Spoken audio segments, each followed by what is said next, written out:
बिस्मिल्लाहिर्रहमानिर्रहीम, अस्सलाम वालेकुम। पाकिस्तान में क्या यूट्यूब बैन होने जा रहा है? सुप्रीम कोर्ट ने सोशल मीडिया यूट्यूब पर जो काबिल इत्तराज़ मवाद था उसका नोटिस लिया और अपने रिमार्क्स के अंदर उन्होंने ये बात कही कि FIA और PTA ने देखा है कि यूट्यूब पर क्या हो रहा है। यूट्यूब पर हमारे खानदानों को छोड़ा नहीं जाता। यहाँ हम फैसला देते हैं, वहां से आकर हमारे खिलाफ, हमारे घर वालों के खिलाफ एक कैंपेन शुरू हो जाती है। फिर जस्टिस मशीर आलम ने रिमार्क्स देते हुए कहा कि कई ममालिक में यूट्यूब बंद है, कोई फर्क नहीं पड़ता। फिर जस्टिस काजी अमीन ने कहा आर्मी, अदलिया और हुकूमत के खिलाफ लोगों को उकसाया जाता है। और फिर जस्टिस मशीर आलम ने यहाँ तक कहा अमेरिका और यूरोपीय यूनियन के खिलाफ मवाद यूट्यूब पर आप जरा डाल कर तो दिखाएं। अब ये असल में रिमार्क्स जो होते हैं वो हमेशा बताते हैं कि केस किस तरफ जा रहा है, ये क्या है।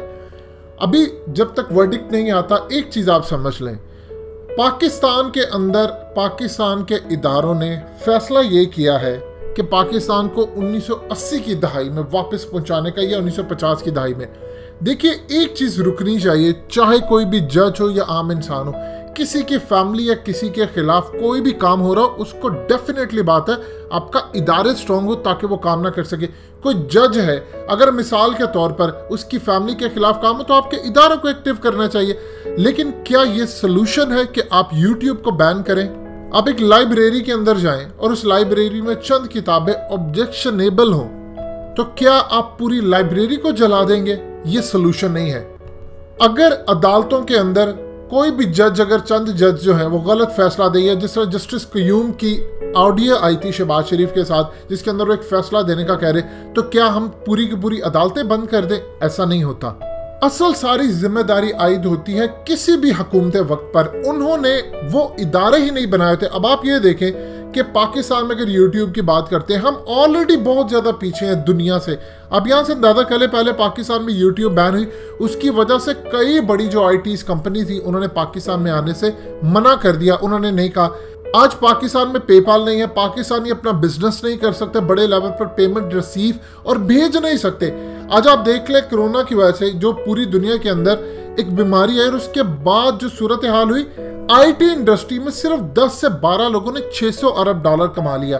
अब आप इंडिया की मिसाल ले ले, इंडिया $190 अरब कमाता है IT इंडस्ट्री से, ये सारे चीज़ों से, और पाकिस्तान $4 अरब सिर्फ कमाता है।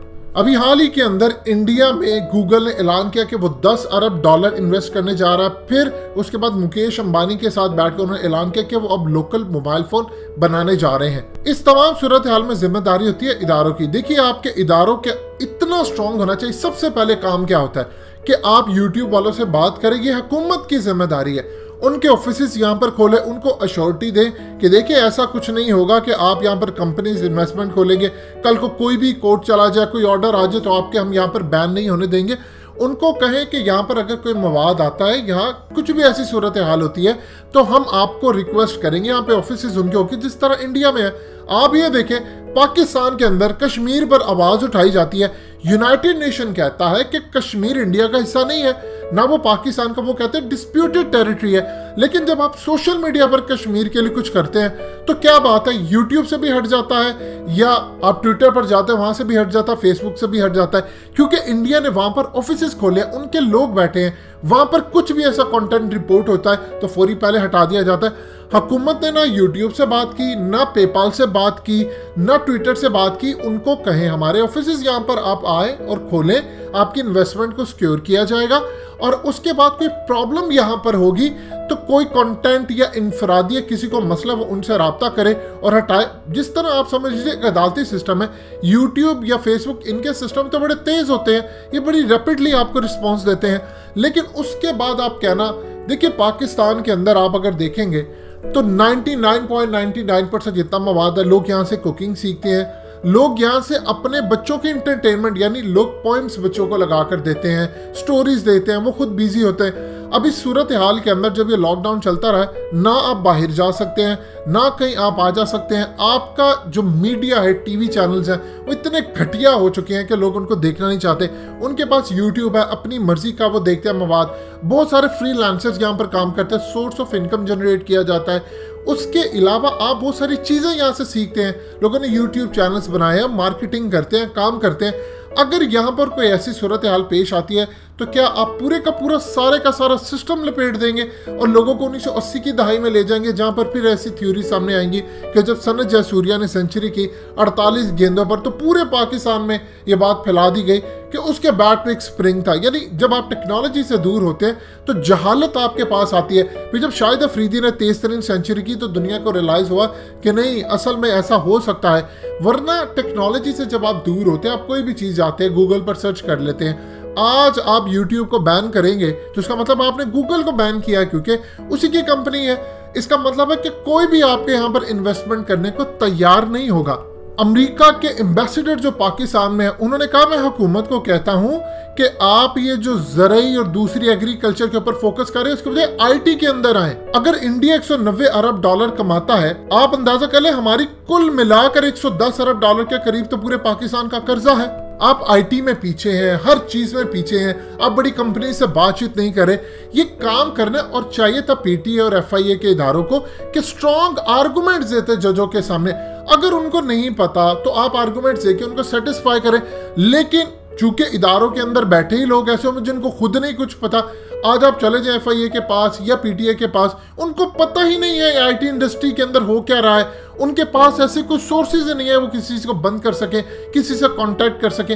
ये काम हुकूमत वक्त का होता है कि आप बातचीत करके एक अगले लेवल पर लेकर जाएं। अब आप यहाँ से अंदाजा कर ले, हमारा एग्रीकल्चर बुरी तरह तबाह हो रहा है। अब चाइना क्या कर रहा है कि वो टिड्डी दल को खत्म करने के लिए वो ड्रोन्स की मदद ले रहा है। दुनिया के अंदर जो अगली जंगें हो रही है इलेक्ट्रॉनिक मैग्नेटिक पल्स वेपन्स के जरिए हो रही हैं। आपको IT के अंदर अगर आप जब नहीं आगे जाएंगे, कल को आप फेसबुक बंद करेंगे, ट्विटर आप बंद करेंगे, बस 1980 या हम फिर 1940 की दहाई में वापस चले जाएंगे। दुनिया देखिए इस वक्त कहां पर जा रही है और हम किधर जा रहे हैं। या तो आप चाइना की तरह अल्टरनेटिव सोल्यूशन दें कि आप ट्विटर की जगह ये चीज है, यूट्यूब की जगह ये चीज दें और फेसबुक की जगह आप दूसरा अल्टरनेटिव प्लेटफॉर्म दें, तो समझ आती है। जब आप इस मुल्क के अंदर एक चीज को रोक ही नहीं पा रहे, कल को अगर कोई एक्सीडेंट हो जाए तो क्या सारी गाड़ियां बैन कर देंगे? अगर कोई छुरी से किसी को मार डाले तो क्या छुरियां बैन कर देंगे? असल तो सोल्यूशन हमें यह देखना है कि हमें उनके खिलाफ अगर कोई इंडिविजुअली काम हो रहा है तो उसको रोकना है, और उसको रोकने का तरीका आपके सामने है। इंडिया के अंदर है, सऊदी अरब के अंदर है, चाइना में, दुनिया में हर जगह काम करता है। लेकिन यहाँ पर सूरत हाल इतनी खराब है कि जब भी कुछ होता है तो कहा जाता है IT। हम ऑलरेडी पिसे हुए लोग हैं इस मुआशरे के अंदर। आपको हकीकत TV ने वीडियो बनाकर दी कि अरब ममालिक के अंदर क्या सूरत हाल होने जा रही। इकोनॉमिस्ट ने कहा है कि तूफान आ रहा है, यानी 40-50 लाख लोग तो खाली पाकिस्तानी अगले 2-3 साल में बेरोजगार होकर अरब ममालिक से पाकिस्तान आ रहे हैं। तो यहाँ पर जो ऑलरेडी काम करें, आप उनको किस तरह मैनेज करेंगे जब आप वीडियोस और ये तमाम चीजें प्लेटफॉर्म दे रहे हैं।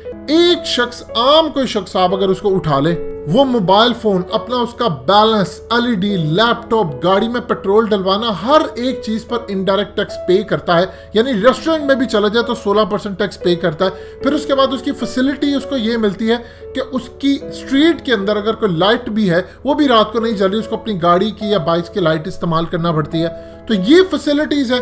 आप टैक्स इनडायरेक्ट देते हैं इतना ज्यादा और बदले में आपको एक स्ट्रीट लाइट भी नहीं मिलती। बच्चे फिर भी प्राइवेट स्कूलों में जाने हैं, प्राइवेट अस्पतालों में इलाज होना है। तो इस तमाम सूरत हाल में हुकूमत की जानिब से कोई फैसिलिटी जब सामने आती ही नहीं है, कोई प्लेटफॉर्म सामने नहीं आता, वहां पर भी जब कोई ये बात होती है बैन करना, तो क्या सूरत हाल। जो आर्गुमेंट्स इस वक्त आपको हकीकत TV ने दिए हैं, यही अगर PTA हुकाम या उस वक्त FIA जाकर जजेस के सामने जाते तो उनको मुतमईन कर देते। लेकिन चूंकि वो लोग भर्ती हुए हैं कई दहाइयां पहले, उनको खुद कुछ नहीं पता, तो ये सूरत हाल आपके सामने आती है कि आप किसी भी तरह चीज़ों को मैनेज ही नहीं कर पाते। सो पाकिस्तान के अंदर अगर ये चीज़ बैन होती है तो आप ज़हन में रखिएगा, आप दुनिया का मुकाबला नहीं कर सकते। ऑलरेडी आप पिसे हुए लोगों में शुमार होते हैं। अगर आप दुनिया का मुकाबला करने के लिए आगे आते हैं तो आपको टेक्नोलॉजी में आगे आना पड़ेगा, अपॉर्चुनिटी पैदा करनी पड़ेगी, लोगों को कहना पड़ेगा कि आप बिजनेस करें। क्योंकि एक शख्स जब बिजनेस करता है तो अपने साथ 2-3 लोगों का मजीद रोजगार वो जनरेट करता है। अगर बिजनेस बढ़ता है, मजीद जॉब्स क्रिएट होती हैं। आपने आगे जाना है। आज आप YouTube को बैन करेंगे, अगली 100 कंपनियां जिन्होंने पाकिस्तान में इन्वेस्टमेंट करनी है वो भी कभी इन्वेस्टमेंट करने के लिए पाकिस्तान नहीं आएंगी। लिहाजा आपको इंडिविजुअली अगर किसी को मसला तो उसका मसला हल करना चाहिए, बजाय कि पूरा प्लेटफॉर्म आप बैन कर दें। दोस्तों, हकीकत TV को सब्सक्राइब करना मत भूलिए, वीडियो को लाइक करें, शेयर करें और कमेंट सेक्शन में अपनी राय का इजहार ज़रूर करें।